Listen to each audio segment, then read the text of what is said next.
Kuda nga gamay nga akong natira, nipaway ko mga pila ka minuto.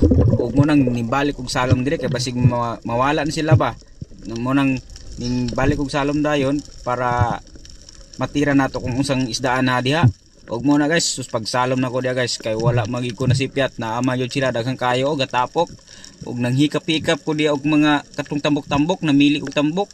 Ug mo na guys, natoy napilian nga tambok mo yang ni atras ta gamay para pwede nato tirahon.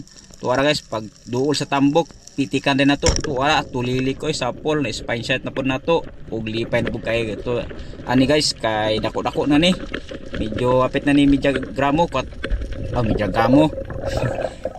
Mga kuano, medya kilo. Muna na guys. Muna yung pinaka-dako-dako na kung isda na nakuha. Medya kilo.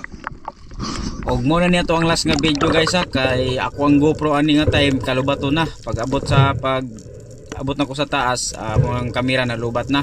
Ug ayaw mo kalimot mag-subscribe sa atong YouTube channel guys ha. Ug ginaot nga nag-enjoy mo sa ato ang video karon. Ug daghang salamat sa inyong suporta.